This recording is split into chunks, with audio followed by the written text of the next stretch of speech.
Good afternoon, everybody, and welcome to the Test, Learn, Grow podcast. My name is Dave Babst. I'm the Vice President of Agency Development and Strategic Partnerships here at Level Agency. I am extremely excited to welcome our first guest in our Transformative Leadership and Education series, sponsored by Complete You and their CEO and founder, John Meyer. I'd love to welcome to the podcast Dr. Melik Khoury, who is the president and CEO of Unity Environmental University. Dr. Khoury has been an absolute transformational leader at that university, where he started and assumed his leadership responsibilities over a college of approximately 500 students. He's now overseeing a university that is serving 7,500 students, where they have focused on three pillars of accessibility, affordability, and flexibility, and are really trying to engage both the 18 and 22 to 22-year-old and the adult learner in a variety of ways. So, Melik, welcome to the podcast. I'm incredibly excited to welcome you and to allow our audience to hear your story. I really appreciate it. It's good to be here, and I'm looking forward to the conversation. And please call me Melik. I will do that. I like to offer the respect that somebody with a doctor in their title commands. But Melik, I will do my best to do that and to keep this conversational. But just leading into the conversation, one of the things that I love to do is to hear the personal journey and the story that you as an individual have in assuming a career in higher education. And really want to hear a little bit of your backstory of who you are and where you came from. So would you mind sharing just a little bit about your own personal journey, Matt? Absolutely. I mean, I, like many in higher education, didn't even know higher education was a career. I was a first-generation American. I was at a small town in northern Maine called Fort Kent, Maine, where my first foray into higher education employment was a work-study position. I was one of those lucky few who got an opportunity to get a 4-year education. And as I grew within that organization, both as a student and an employee, I was an adult student, so I was non-traditional. I started to see just the kind of opportunities education provides, and really fell in love with the idea of everyone deserves an education, and kind of spent my career since then tried to figure out how to make this idea of education for all come to life. So talk to us just a little bit about once you actually made your way from student to professional in higher education. Yeah. What were some of the experiences that you had along the way as you really built a professional career beyond just being a student? Absolutely. I think, like most of us, we all have this, at least those of us who are lucky enough to go to a 4-year residential college back in the day, we remember that experience very, very fondly. And you assume anyone and everyone who is deserving of that experience gets it, right? And so for me, as I transitioned into as a higher ed professional, both on the teaching side and then on the administrative side, I began to see, kind of like from the inside out, kind of all of the stumbling blocks, all of the systems, if you will, that were never really designed for access. And so while we as a nation have always talked about, at least since 1965, after the Truman Act and then the GI Bill, we talk about this idea that everybody deserves an education and the values of a 4-year education. But we built this model it's really exclusionary. And it really is kind of like, for the lucky few, those who have the means, those who get the scholarship, and those who have the time. And it's really built around a coming of age experience, and not necessarily for, as the 43 million Americans today who have some college credits and no degree. So I started to really see this kind of disconnect between what we say and who we are. And I was, I always make the joke that I have never been a commissioned officer in higher ed. I was an enlisted person. So I got to see from the ground up, working in many different departments in academic affairs, in finance, in recruitment, in marketing, in athletics. I had a small stint in the library. I really began to see that we took a model that was never scalable, designed around an era where people didn't pay for college, except unless you can afford it, because most of higher ed after 1965 was funded by grants. Now it's funded by loans. And, I saw the progression from the early 90s. I know your organization talks about enrollment and marketing. I saw the creation of chief marketing officers that did not exist, chief enrollment officers that did not exist, all to try to figure out a way to sustain the status quo by delving deeper into a demographic student type that is dwindling. And that was my experience. I almost kind of like the shine went out, and when I saw what was happening against what, as a nation, we were saying we were trying to do. So take us back a little bit, Matt. You were named president of Unity College in what year? I was the acting president in 2015, and then became the president in 2016. But I have been in Unity since 2012. So take us back a moment in time to that period where you started to act as the president of Unity College. Absolutely.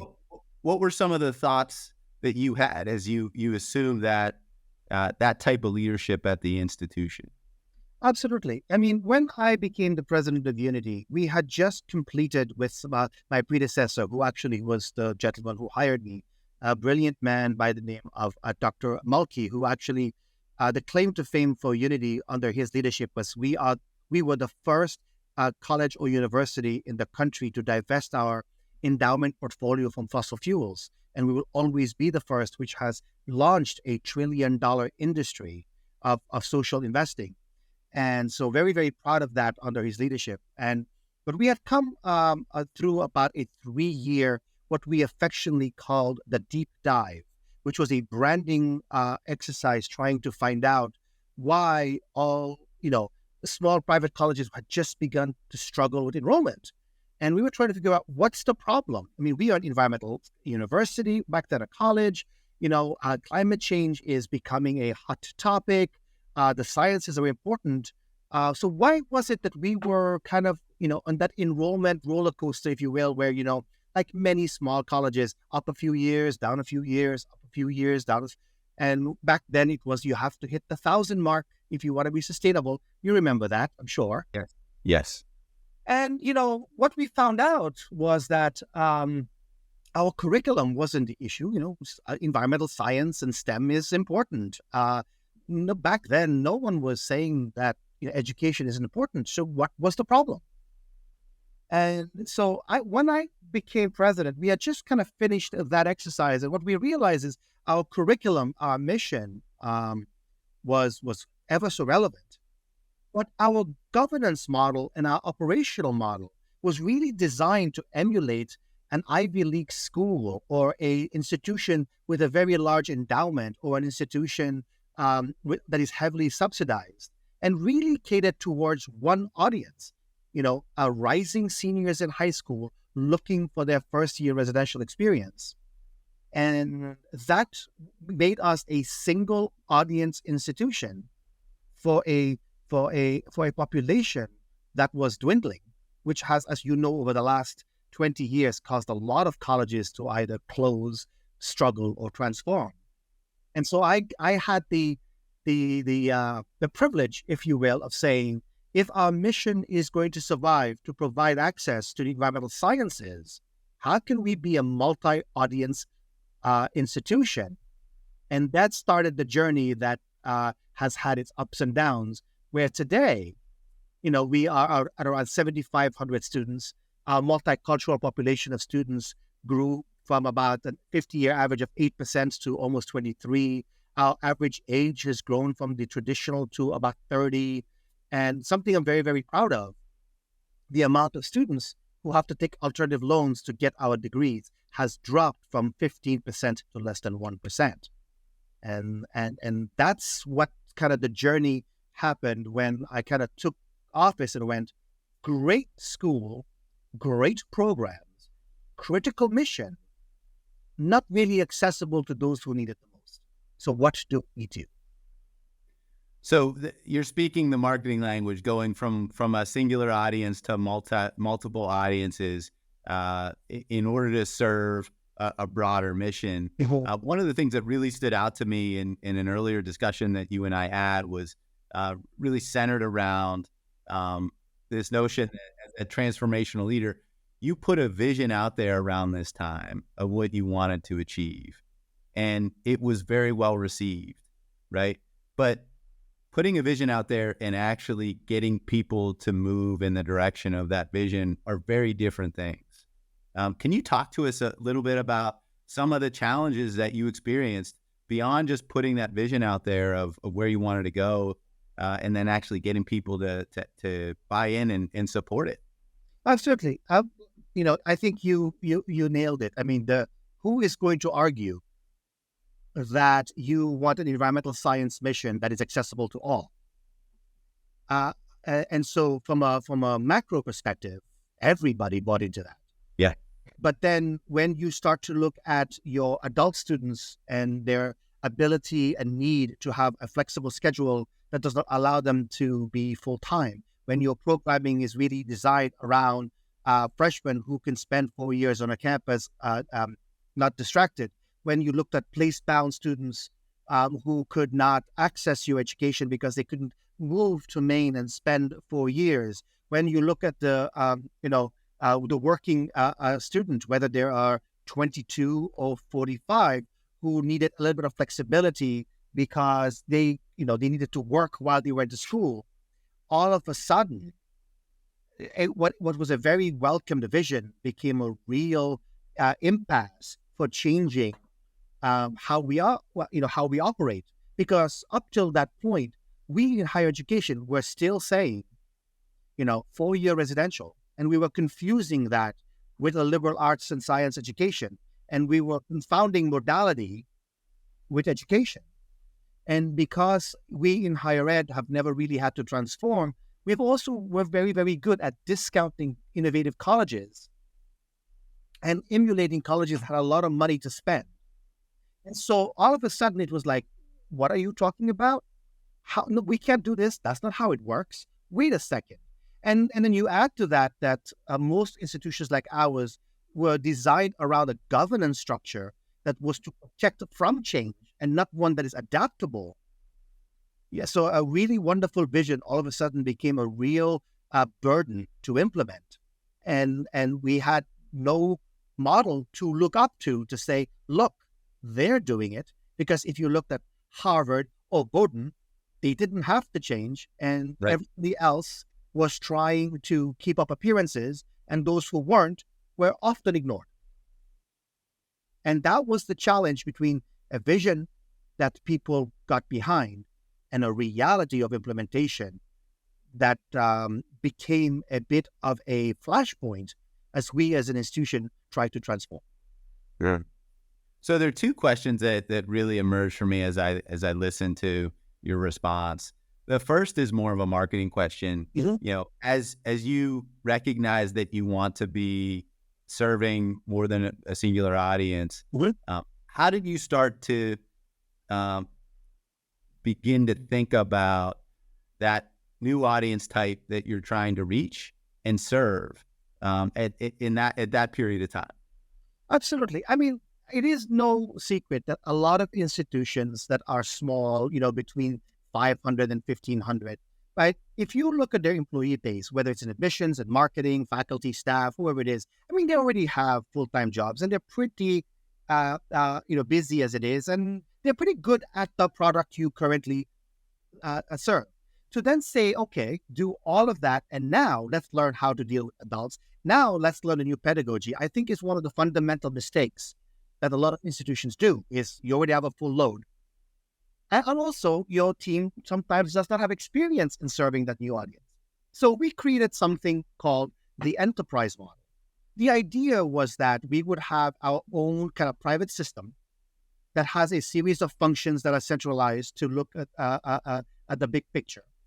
Then we would allow each and every one of our subsidiaries to focus on its own audience, allowing recruiters and faculty members who are pedagogical experts in expeditionary and residential to focus on that audience, create a series of professionals in recruitment, marketing, faculty and staff for online. So by creating these smaller subsidiaries that can look at the needs of that specific type of student, we're able to have economies of scale on centralization, and then investing in new product development, new modalities, new pedagogies, new audiences, without distracting your current portfolio that is working.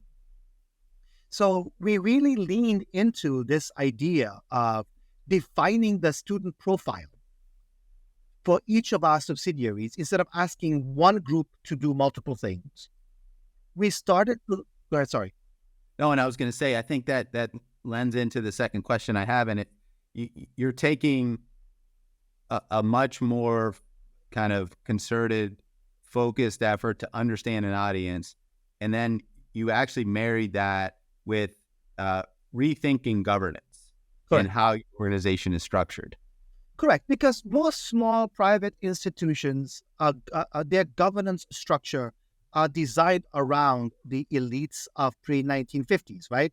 They were designed around the concept of consensus to protect the endowment, to protect whatever, historically, wherever the money came from.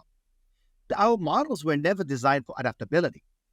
And so, a couple of mistakes leaders have done over the years, in my opinion, including myself, is you create pilot programs, which in my opinion says it cannot survive in this environment. So I'm going to put it in an environment where it survives. And once it flourishes, I'm going to bring it right back into the environment where to stuff it out. Or they ask a population to shift its focus instead of, bringing in new resources and underinvest. But in many ways, the governance structure was designed for, especially at Unity and a few other colleges that I know, around the idea of consensus. Unless majority agreed, you could not move forward. And that democratic process is an excellent process to protect $1 billion endowment. It does not work well in a time of crisis or in a time where adaptability and change takes precedent over the status quo, because there were just too many ways to say no and not enough ways to say yes. And so I saw that with my predecessors. I saw that my entire career. And to be honest, I thought that was normal. And I thought for the longest time that's how you were supposed to work at a college, until I realized that that was a privilege afforded the haves that the have-nots were trying to emulate. And that was, I would say, one of the biggest governance changes that we had to do. Move from a consensus approach to one that engaged the community, but then different positions got to make decisions. So the conversation shifted from, can I get the yes, to, can I get your input so that we can make decisions?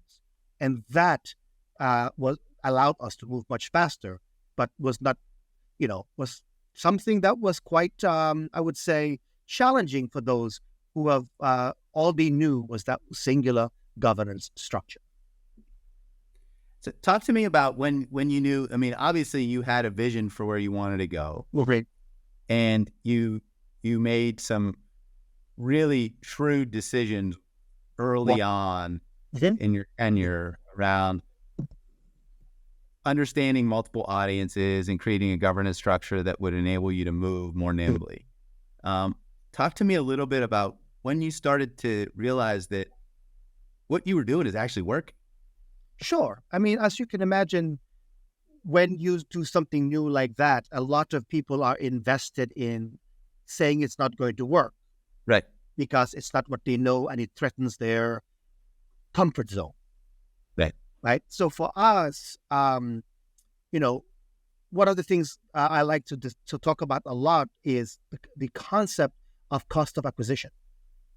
Because if, as an institution, your cohort of students, you are not able to sustain enough net revenue to adequately support them, then the more you grow, the more your deficit grows.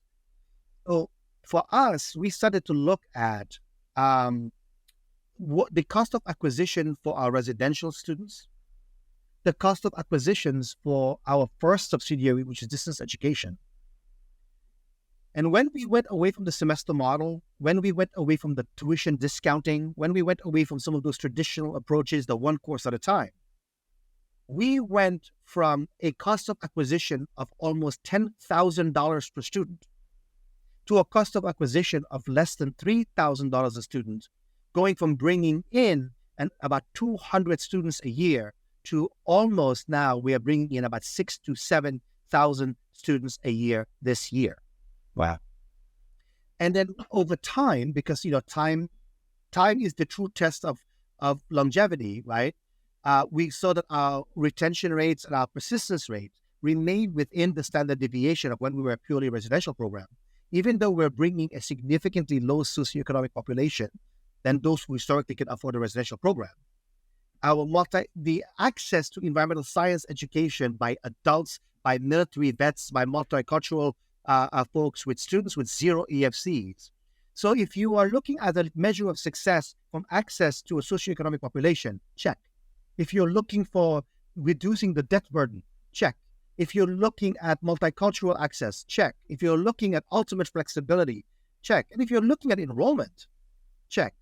But then if you're putting it from a marketing and enrollment and financial viability, reducing your cost of acquisition by $7,000 a student while increasing the incoming class by almost 100-fold, while maintaining your retention and persistence rate, that for us is when we realized that as an institution, we cannot bet the farm on one audience, but create a nimble enough enterprise that allows us to shift as student preferences shift from synchronous to asynchronous, from residential to online, from high residency to low residency, from competency-based to degree, from master's. So what we decided is how do we create this model that allows us to adapt faster to the changing preferences of how students want to learn, where students want to learn, instead of a model that is so rigid that unless the student fits that box,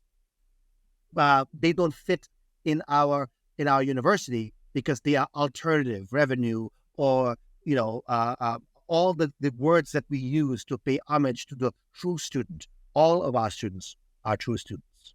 So that's how we've measured success: our growth, our efficacy, and just the reach for being an institution that now has more students in Texas, Florida, and California as we do in Maine.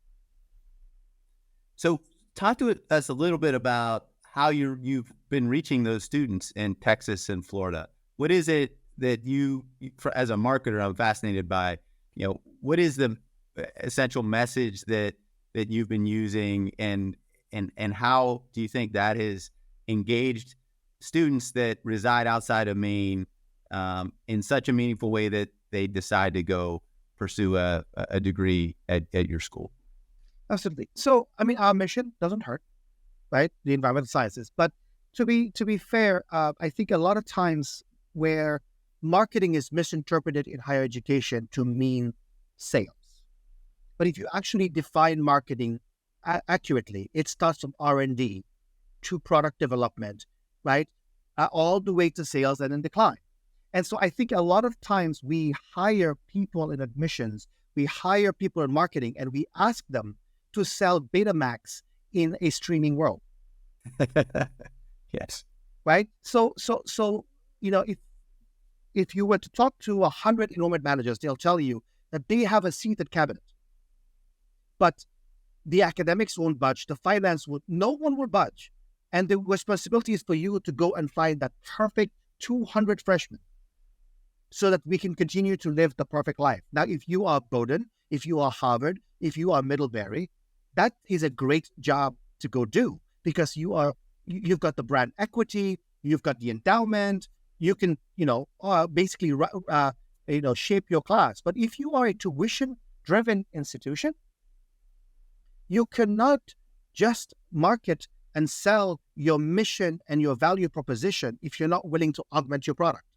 So for us, we kept the mission and curriculum the same, but we started by augmenting our product. So instead of 2 semesters, we went to 8 terms where a student can take one course at a time and still be considered full-time for federal financial aid purposes and graduate between 4 to 6 years, depending on their schedule.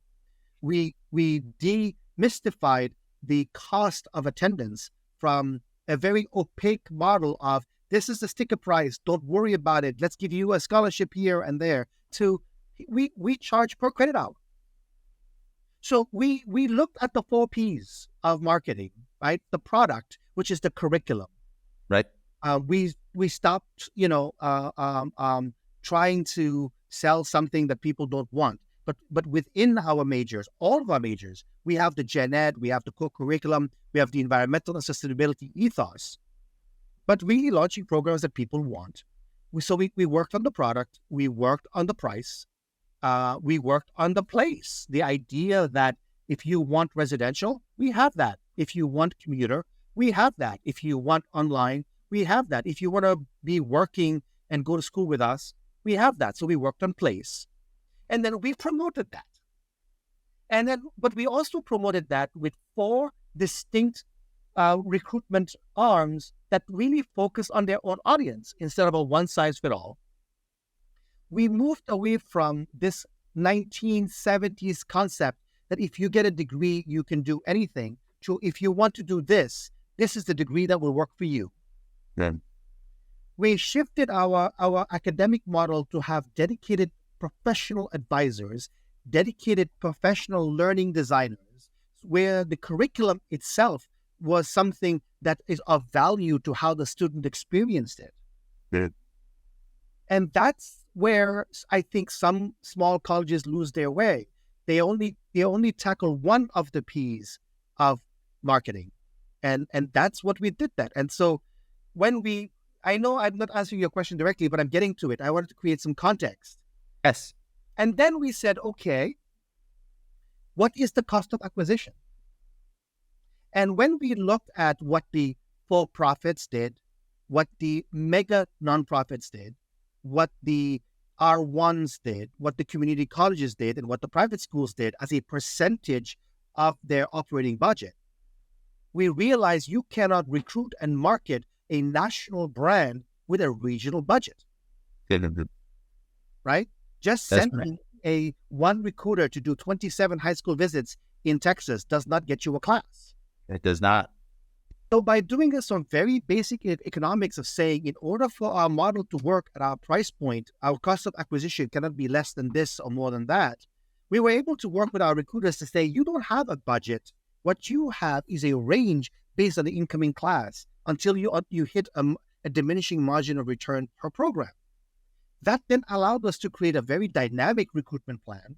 And then it also, in some cases, partnering with marketing firms, lead generation firms, and the like who do this better than you.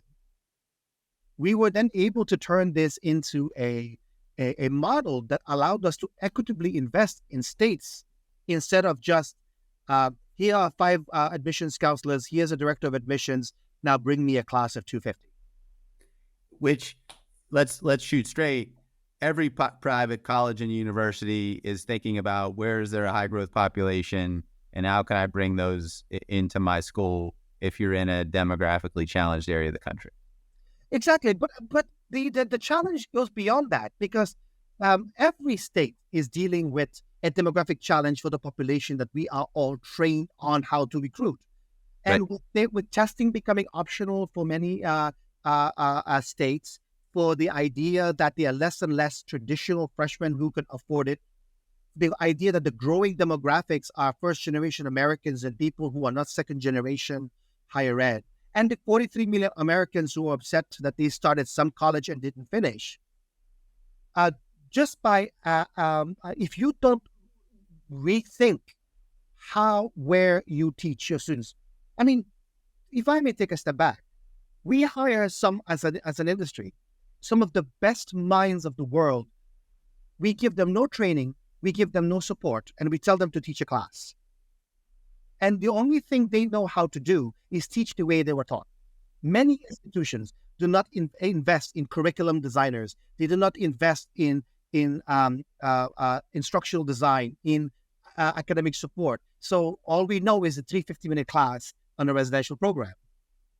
And so when you try to make changes to adapt to a changing demographic of student needs, especially when the students who used to go to your university are now being scooped up by the elites and the tier one institutions because they get first dibs with their scholarships and their endowment. And you add to the fact that a lot of these larger families and first generation families that don't have the means can't write and get the loans that we used to get to because the grants are drying up. You are investing a lot of money to recruit a population that isn't there. And so what do? You increase your discount rate. I know 3 institutions personally whose freshman discount rate is 75%. Oh my gosh. And great, you get to sit at the president's table and talk about your incoming class. But have you done the economics of transitioning that for 4 years? And can you support those students appropriately? And I think that's the conversation we are not having. We are just assuming 4-year residential or nothing. And those schools like Southern New Hampshire University, Western Governors University, Arizona State University, who are doing really marvelous things, tend to not be the type of institutions that we emulate, because our governance structure, our visibility does not allow us to say our curriculum is great, but the world has changed. Right. Talk to us a little bit about the program design and innovation that you were doing. To me, sounds like it is so central to how you are differentiating not only a marketing message and experience in terms of positioning yourself with a prospective student, but actually delivering on it when it comes to the student experience once they've decided to actually enroll at your institution. Absolutely. So the fact that we have these multiple subsidiaries does allow our differentiated faculty and staff to focus on the pedagogy that works for them. So for example, with hybrid learning, most of their focus is on, expeditionary learning, right? The students comes to Maine, they do something in a class and out in the bog and the like. Our distance education faculty, staff, and instructional designers are working with students where they are and trying to get them out into their local ecosystems, whether it's their flora, their fauna, their communities, and the problems. So you don't do that by hiring people and saying, go teach. You do that by hiring curriculum designers, instructional designers, VR experts, and you look at your LMS system and say, how can we bring in pedagogical experts that help the faculty members and the subject matter experts that we hire to be able to deliver on the outcomes? Not just building a bunch of courses for 120 credits, but saying, what are the outcomes that students need to learn? And how do we create experiences that ensures that they are communicating with each other, that they're communicating wherever they are in the country or in the world to learn something? So I'll give you an example. One of my favorite examples to give is our dendrology class. It's an easy one and to explain. When we were a fully residential program, our dendrology professor would lecture a little bit about, the different plant types. And then the students will go out for the rest of the class and they'll go around campus, and some will see birch, some will see, they'll find one, maple and the like, and they'll come back and they'll have the samples and they'll talk about it. But bringing in these instructional designers, these curriculum designers, these subject matter experts, and putting this as a untethered education throughout online. First, they get to have a VR experience in the techniques so that they learn the mechanisms within technology. Then they go out to their local flora. And the student in Arizona brings back a plant identification that looks very, very different than the student from Hawaii, than the student from Maine, than the student from Brazil in Rio, or the student from Texas. And all of a sudden, this conversation facilitated by one of our faculty members is so much richer as you're experimenting with differentiated climate zones, differentiated plant life. And so just because we don't have the 250-minute lectures does not minimize the experience that these students are having. But these students can stay within their local communities, keep their jobs, have their families, and still get this degree. And that is only done when you look at your curriculum as a series of outcomes, Right. determine the best way to deliver those outcomes, and then build a course and the technology to support that, which in some ways is the reverse of what many do today. And it strikes me, Malik, that at the core, you're challenging your team to make learning fun, and something that deepens the activity and engagement with your customer, beyond just the model, beyond just thinking about the marketing. It's about the student. At the end of the day, it is about the student. Most students will forgive your clunky this and your clunky that if at the end of the day they have value, right? You have the best race car in the world without a good driver. It's not going to go anywhere. You have the best driver in the world without a decent, racing car. It's not going anywhere. So the idea is, how do we take what is historically a very siloed experience between faculty and advisors and administrators and instructional designers and create a collaborative approach where no one is on first, everybody has a role, scope, and authority, and designing around student needs, instead of, I know this course, I will teach it, and you will help me when I need it.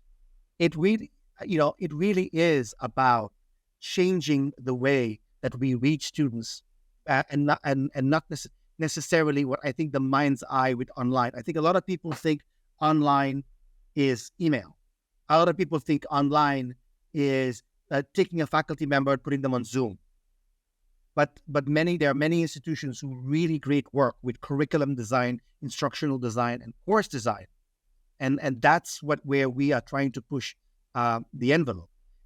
But at the end of the day, our long-term goal as an institution is to become truly modality agnostic, allowing every student the opportunity to take every outcome that we have towards a degree or a certificate, the option to do it in multiple ways: in a residential campus, in an expeditionary model, remotely, synchronously, asynchronously, competency-based, or someday even an unfacilitated approach based on some skills that they need. Are we there as an institution? No. Would $100 million from the Lumina Foundation help us get there faster? Absolutely. But until then, we are working to grow organically and investing heavily in making sure that we have the curriculum designers, the instructional designers, the subject matter experts, the advisors, and the technology to allow our faculty members and our students to learn wherever they be. That's fantastic. I mean, I'm hearing some of the more progressive things happening in the private sector occurring at your school: design thinking principles, technology, artificial intelligence, and VR, all at play with how you and the institution are thinking, and you're thinking in very audience-centric ways. This is just an incredibly refreshing conversation to know that folks at your level are thinking in these ways and actually doing it. Which leads me to my next question. As you look at the landscape today, what are some of the things that get you excited about what you're seeing, whether it's happening at your institution or elsewhere? Absolutely. I think finally the conversation that education is important, that higher education is critical, because there's nothing worse than an uneducated workforce or an uneducated society. Is becoming less taboo, and we're talking about this idea that we haven't talked about in years, which is what we're doing is not working. Mm-hmm. There are more people without a degree who try to have a degree than people with degrees. Shit. And so the demystification of this problem, the ability to talk about it in mixed company, The fact for me is very, very rewarding, because I remember those before me who said this, and they were mocked, they were laughed at. Right? I stand here today because they were brave enough to say this isn't working. It's only working for the elite. It's only working for the privileged. And if we seriously want an education for all, we have to demystify the idea of, are you educated or are you skilled? And say we need a skilled workforce that is civic-minded, culturally competent, environmentally aware, and just an all-around decent human being. And I love the fact that technology, that pedagogy, that is being elevated to the point where what historically was we can't talk about, we are now willing to talk about. The inclusion of AI is one that is a really interesting phenomenon. Is it the death of higher education, or is it just another tool like the internet or the compass or the calculator and the like? And I would like to think that any tool can be used for good, can be used for harm. And so for me, the idea that the future of higher education is going to be more about lifelong learning, it's going to be more unbundled.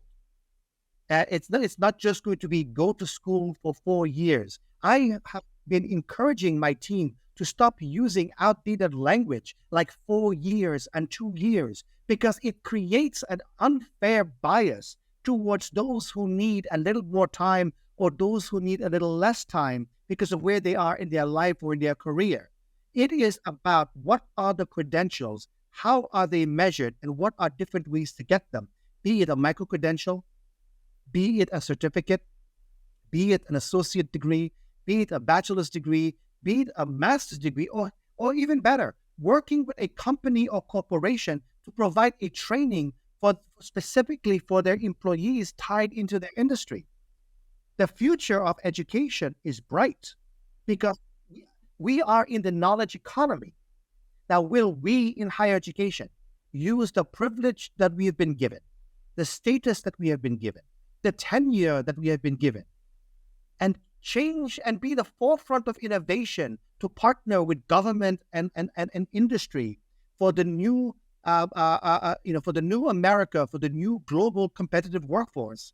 Or are we going to hide in M. Night Shyamalan's The Village and let the new entrant destabilize us like other industries that would not adapt, would not change, because we all want to be an elite 4-year institutional model serving everyone? Do not wait for the $100 million gift. Make meaningful change, because you as an institution are not the end result. You as an institution, we as Union Environmental University, no, we are not special. But in the words of Tupac, we might just touch the lives of somebody who could change the world. And that's why we come to work every day. And that's what excites me, is the opportunities are boundless.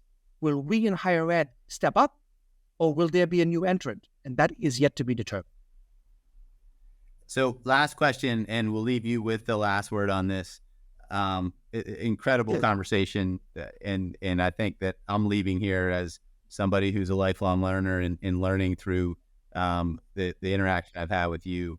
But as you look at the world today and you look at higher education, what advice would you give to tuition-centric private colleges and universities that are grappling with some of the challenges that I don't want to say you've solved for, but that you have thought about and actually delivered against in a more refined way, and are just further along on your maturation than maybe perhaps some of the others that might be listening to this podcast?